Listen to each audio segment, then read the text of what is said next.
Okay, very good day for you all. And today we are going to discuss about millets.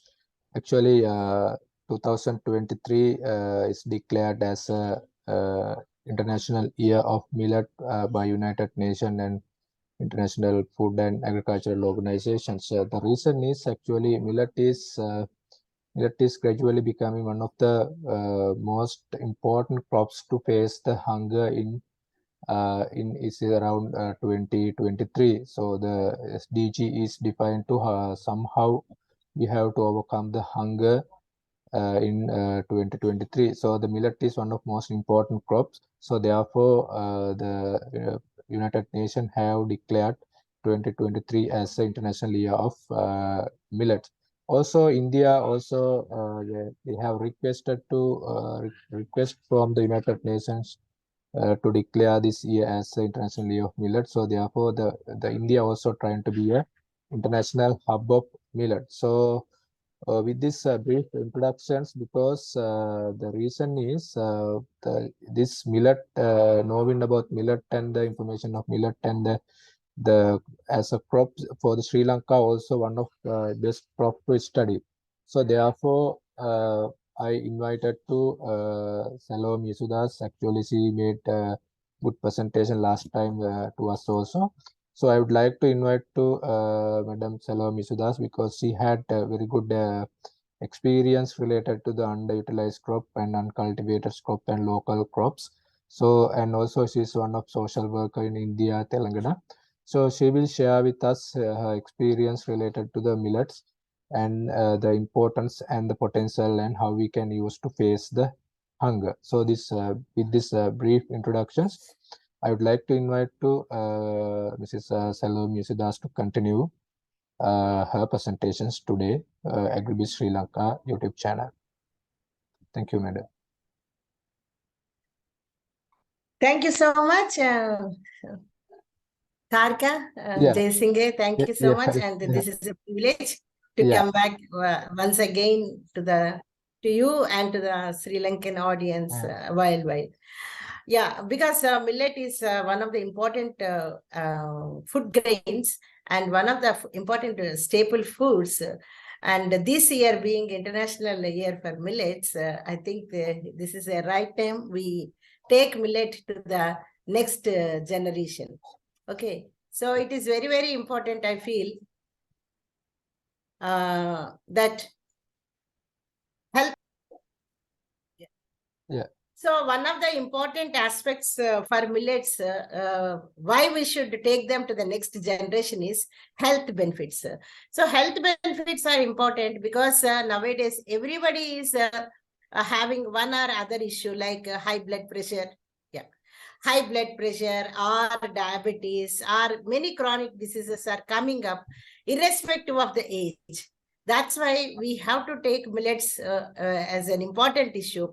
And here I have selected a finger millet as an example because in Sri Lanka, when I browsed and I was searching, finger millet is very familiar millet. So it is always better we start with a familiar millet rather than the new millets. And also way back in 2011 and all, we worked with Arthacharya Foundation as a part of one project from IDRC. Sri Lanka, India, and Nepal were partners. So anybody interested to know more about the millets and that too about the small millets, the research work, they can always find that work on Arthacharya Foundation website also.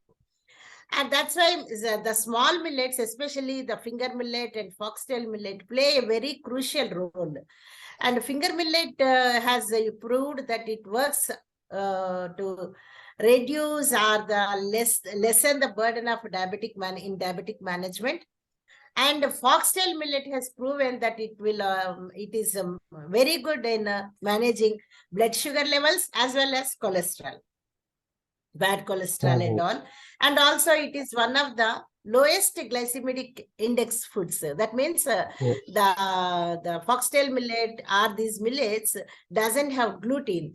and also their satiety value is very high, and they have antioxidants present in the food. So finger millet and the foxtail millet and other small millets are very low in fat, and it is recommended for obesity also, because now the younger generation, most of them are also facing obesity. And that's why it is very, very important for us to talk about millets and take these millets to introduce to these millets to young generation. And that is why we can see, but why there are so many, we talk so many virtues about finger millet, foxtail millet, kodo millet, little millet, barnyard millet, all these millets, apart from sorghum, basra, and other things. Then why they are not able to come up into our plates? Because people still cook them in a traditional way, and because the combinations people doesn't apply like other food grains like rice and wheat. That is why they are behind, because nobody eats food just for strength. Nobody see protein, carbohydrate, mineral or vitamin in the food, but everybody first they smell, then they see, then they taste, then they eat and enjoy the food. Yeah. That is why any food to be appealing to anybody, it should have good smell, flavor, and then good appearance, color, and all those things, and the texture, and it should be tasty. Then only you will apply nutrition. Nutrition comes last. That is why millet foods are not unable to come to our table and unable to popularize. So how we can capitalize and popularize these millets, especially the finger millet, foxtail millet, which are very familiar in Sri Lanka. We have to go beyond idli and roti, which you can see here, because everybody knows idli and roti, but we have to go beyond this to popularize these traditional millets, which are highly virtuous. Okay, so next slide, please. Yeah.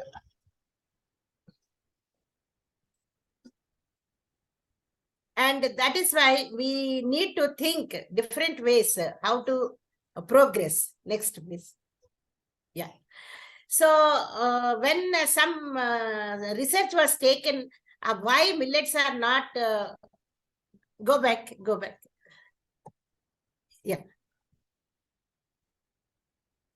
Low preference, because the time preparing for food from millet is higher compared to rice and other foods. You can just put a little salt, water, add sufficient water, and rice can be cooked. And you need not monitor also. And also there are so many gadgets that has come up, like pressure cookers, rice cookers, steam cookers, idli cookers, and all those things. But no such items are designed or developed for millet making, millet roti or millet rice, all those things. That is why the mothers, being very busy, young mothers are usually doesn't find any time to cook these foods and all. That is also one of the important aspects. And gender issues, like a majority of the male members of the family in general, and particularly young people, are not interested in low remunerative agricultural activities, as they are having opportunities to find considerably high income from non-agricultural activities. That is why men and young generation are more not into agriculture, but into other allied activities, rather than involving themselves into agriculture. So all the agriculture work is now falling upon mostly the women, and they have to do all the cultivation, harvesting, processing, and preparation of finger millets. And not only finger millet and other small millets are mainly done by women. So the women has a Hercules task, and they have to cook. Actually, all they have to cultivate, conserve, cook, consume, and make others and serve others, and also, if possible, commercialize, also sell it for the profitable amounts. So a huge task is upon the shoulders of the women. So how can we change this? unless you make this profitable, unless you make this a little marketable or a little commercialized, then only everybody's interest will come into these millets. Next, please.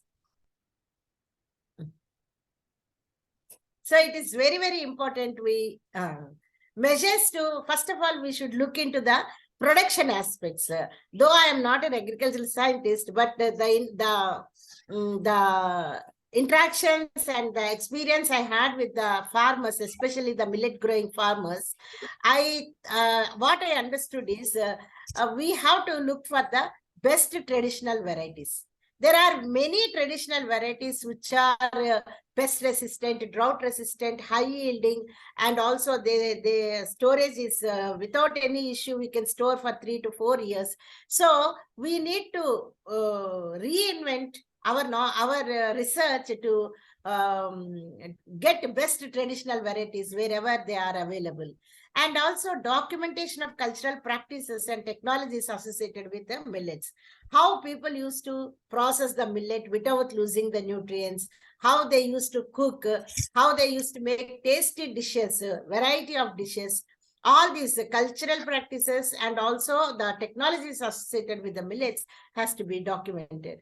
And then attractive package of technologies, like, see, suppose if imagine if there are no rice mills are invented, what is the condition of the paddy? Everybody has to hand pound. No, the rice is popularized because rice mills are available and easily the grain is processed and ready to cook grain is available. Suppose you shut down all the rice mills, same thing happens to the rice also as it happens to millets. So it is important that attractive technologies and drudgery reducing technologies has to be invented and popularized for the millet also. Then unbiased subsidy policies. So subsidies for I don't say that millet needs a subsidy, but millet needs some sort of support. Unless you support the millet grain and get it from bottom to the upper layers in the market, in the consumption plates, then only something can happen. And remunerative prices. So millets should also get remunerative prices. Yeah. So why? Because of, if you can give these minimum support to millet production, they will come up. Because millet can give you food security. We all know millets are mixed cropping pattern. They grow. That is why millets, pulses, oil seeds, greens, vegetables, all of them come up in same space on same time. That's why they can provide food security, nutrition security, fodder security. All the straw and the husk that comes out as a byproducts of millets can be taken as a fodder, and also ecological security, because you have so many varieties of crops that come up on the same space and time. They will, for example, all the pulses, field bean, horse gram, or red gram, or cowpea, all these are grown together with the millets. So these can fix the nitrogen and add to the soil fertility, whereas when millets can take out the soil fertility. So it is such an that millet field landscape is a beautiful, ecologically sustainable and securable landscape. And also ensure crop diversity. Millets are a great versatile grains. Not only they ensure other crops, associated crops to come up within their fields, but within millets also they have so much crop diversity. For example, in India, at least in Telangana, which is my native state, we have found around 8 varieties of sorghum, 4 varieties of foxtail millet, and 4 varieties of finger millet. Likewise, within the crop also they have a diversity, and outside their crops also in the combinations and the mixed cropping also they have so much diversity. And they are safe for soil, for water, for humans, as no chemical input is required. Minimum, actually, 0 chemical input, we can grow millets. That is why they are the best, safe, poison-free, toxin-free food for us. Next, please. And interestingly, we have done a study. As a, you know, I am interested in uncultivated foods. So what are the edible plants that come up very usually in small millet, small millet fields? See here, uncultivated edible greens, a less explored aspect of contribution of small millet cropping system for nutrition of poor and rural families.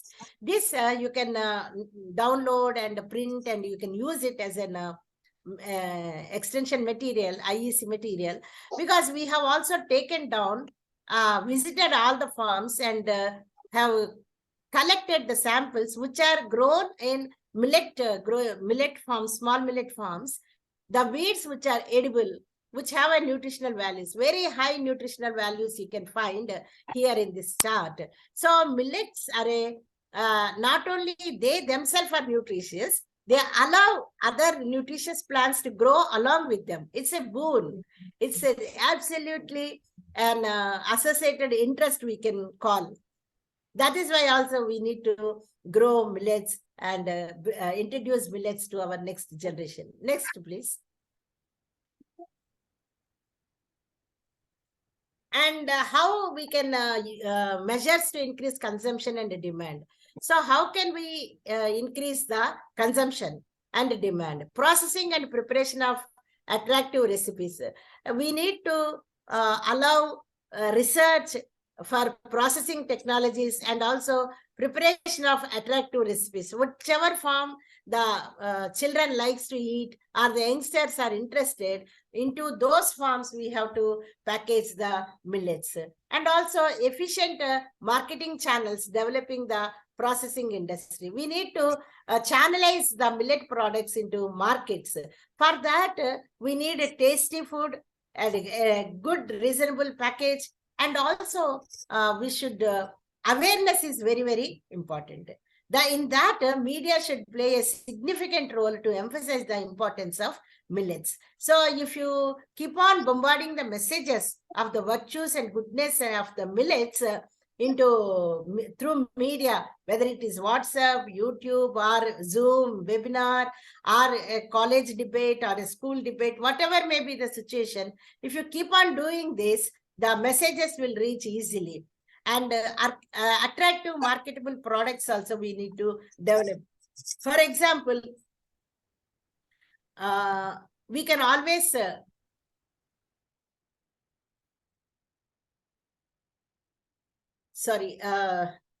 can you do can you double click please?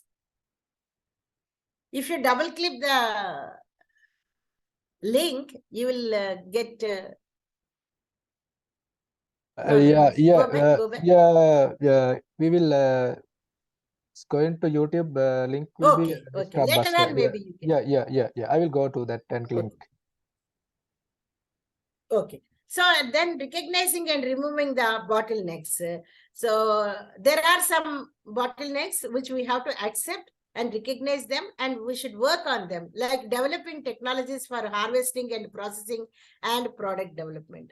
Like one of the main reasons for millets we get stuck is the dust particles and the sand associated with the grain, because the millets are very small in size. So dust will be all, while harvesting, the dust will be associated. So to remove those dust particles and sand is very, very important to make sure that millet is sand-free, stone-free, and dust-free. For that, we need better technologies and policies and technologies to protect the farmers from crop losses and inclusion of millets in public and private food systems. This also is very, very important, because whenever we think of World Food Program or emergency food program or nutrition emergency programs, nobody talks about millets, nobody includes the millets. So millets are, we know that comparatively they are cheap, they are good, they are virtuous, they are nutritious, but still they don't figure in these systems. So it is maybe we should have a committee or a national level or local level learning groups we can organize, and then we can start introducing these into public and private food systems also.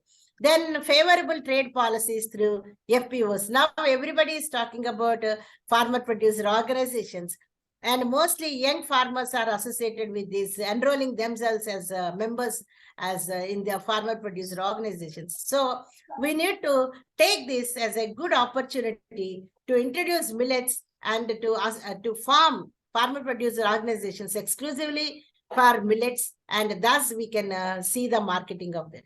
And also creating demand for millets through different issues, like in festivals, school programs, or cakes, birthday cakes. So there are so many value-added products that we can bring in, and we can always have those things. And also, we need not reinvent everything. We need not go back and have a processor and rehuller or products, cakes and biscuits and all those things.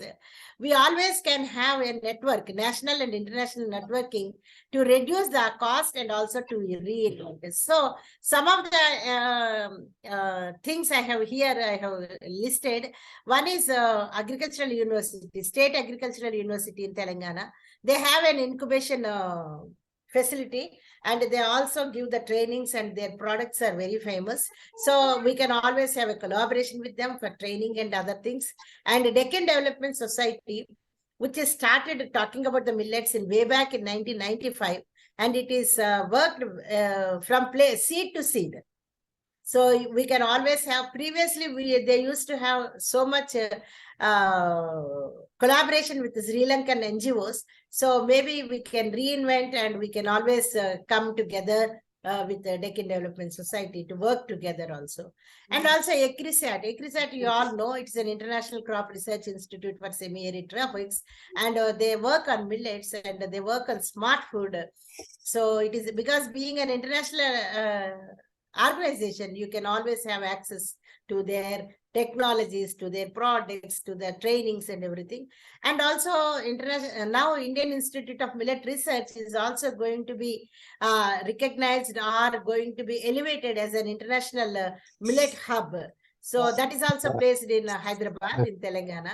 You can always contact them, their director or their CEO for the millet society, millet hub and all. And so you can eat right. I think they have one wing. So you can always collaborate with them, writing through email, just an email or just a WhatsApp or something like that. So it's a very good occasion to come together with this. And there is another film, if you would like to look into. So this is how we need to millets are the need of the hour as they enhance field and meal diversity. So diversity is the key of life. Diversity is the nutrition security. Diversity is the future for our future generation. That's why we need to come up with millets into our plates. Thank you. Thank you. Thank you very much. I think today we had good discussion about some other aspect of the food security. So I have only 2-3 questions with due to time limitation. So madam, we know that sustainable development goal we have 2023 for food security, hunger and nutrition. So I think millet is one of good option.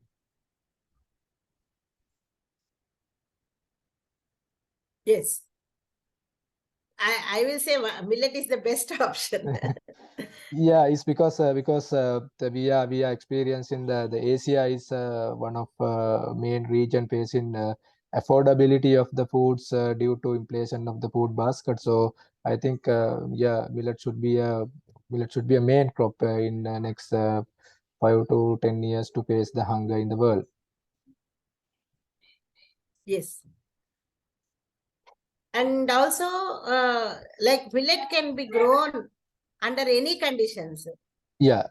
People used to call them as a two-visit grain.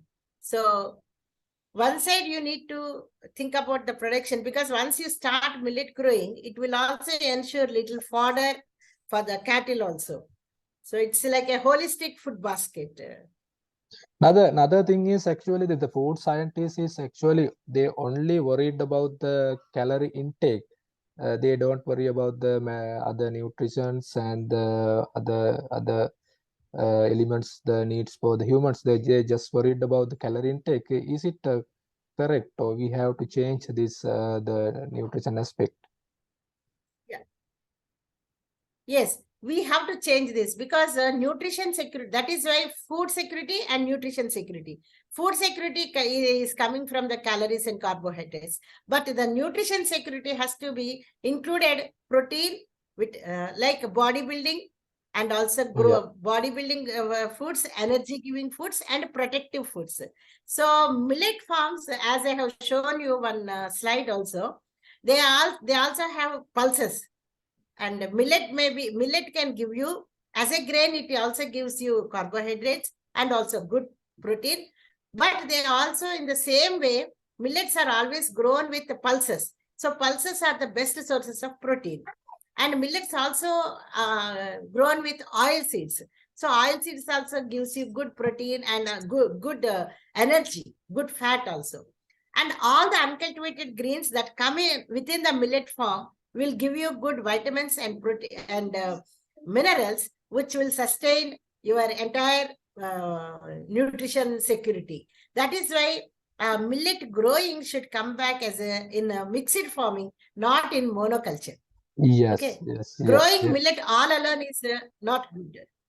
It should come. And also, when you eat millets, you can make a little dal, a little chutney, a little greens, a little vegetables. So it is very, very important that we see our plate should have at least 5 to 6 colors the entire day. So white comes with the rice.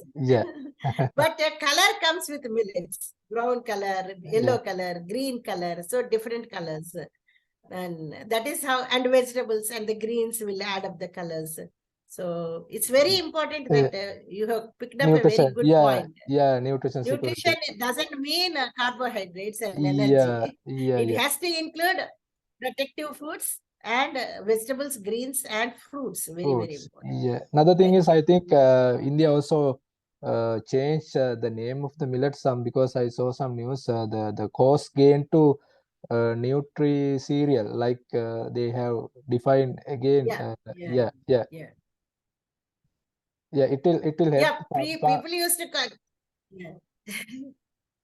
Yeah, you're right. People used to call it as poor man's food, coarse grains, motanas, like that, rough cereals and all those things. But nomenclature changed. But it is important that it come to our plate rather than our papers, and our knowledge hub has to be translated into food. That is more important. So for that, How about the government? Nutri-cereals like that. How about the government policy on cereal in India? Do they have a policy regarding the promoting the millet in next 5 years? Yes. Actually, government is now trying very hard, and it is very determined to bring in millets into PDS, that is public distribution system. And many state governments already started on pilot basis. And also they are working with the residential hostels, government college hostels, where all the public food systems like ICDS, Anganwadi children, and to midday meal school program, all these programs are now adding millets in their diet.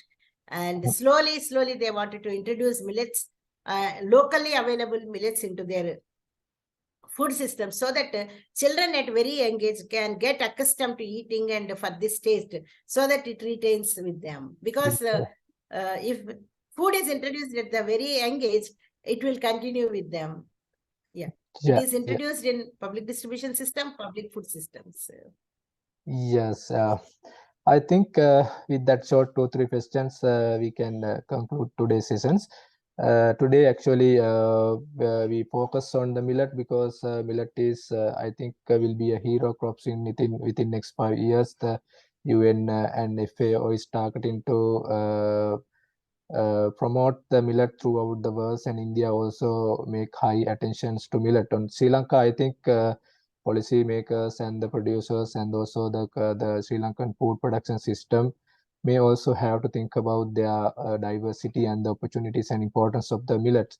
So I think the discussion with Salome yesudas may be very useful for Sri Lanka. So thank you very much, Madam, once again for your participation and sharing with your experience and knowledge with Sri Lankan community. So with that, I would like to conclude today's sessions. So thank you very much. Thank you. I hope you will do some networking with institutions and organizations so that you can start promoting and starting with ease rather than in difficult path. Okay. Okay. Thank you so much. Thank you. Thank you, madam. Thank you. Okay. Thank you. Bye.